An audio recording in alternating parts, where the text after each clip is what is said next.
Moi, je m'appelle Frédéric. Et moi Nancy. Et on a 3 enfants, Théo qui a 10 ans, Juliette qui a 8 ans et Violette qui a 5 ans. Nous venons de Belgique. Nous sommes tous les deux dans la quarantaine, on va dire.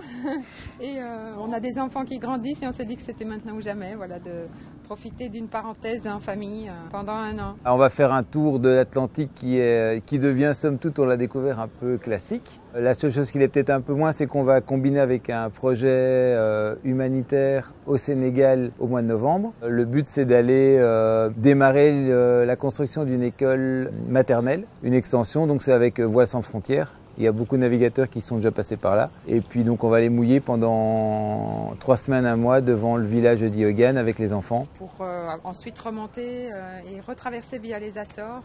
L'image du catamaran, c'était toujours un peu la caravane flottante. Et puis quand on a essayé les Outre-mer, on s'est rendu compte que c'était pas du tout comme ça. Le côté marin, le côté aussi sportif, ça avance. Donc on s'est assez vite finalement décidé. On a choisi le Loustic comme nom du bateau parce qu'en fait je pense que quand nos enfants sont nés, on leur donnait tous les petits surnoms et le surnom de Loustic est apparu assez rapidement, naturellement. Et donc on s'est dit on part en famille, Loustic c'est une petite prolongation de la famille. D'ailleurs on a appelé notre blog 5 Loustics en voyage. Donc les 5 c'est nous et puis Loustic c'est le 6e quelque part. Ça fait plus de 2 ans qu'on est sur ce projet. Ça nous prend beaucoup d'énergie mais c'est en même temps très intéressant parce qu'on a rencontré plein de gens. On a fait plein de choses qu'on n'aurait probablement jamais faites. Comme créer un blog, comme devoir faire des petits films pour faire de la pub, prendre des cours de sauvetage en mer, etc. Donc de météo.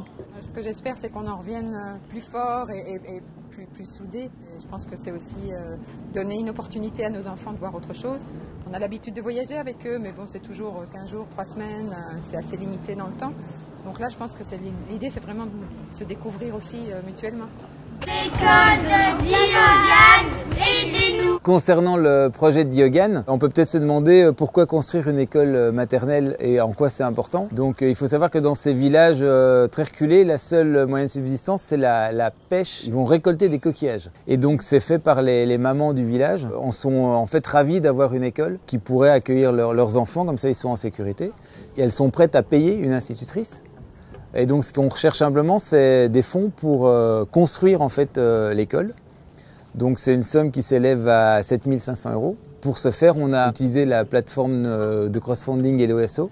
Et donc sur la plateforme Helloasso, c'est vrai qu'on essaie de viser assez large en espérant qu'on aura pas mal de gens intéressés par notre projet, qui pourront aller sur la plateforme extension de l'école de Diogan et nous aider à récolter ça d'ici le mois de novembre. Et tout don est défiscalisable. Mais si vous donnez même 20 €, ben, il y a 10 € qui vous seront remboursés quelque part. Ouais. Voilà. Donc d'avance, merci.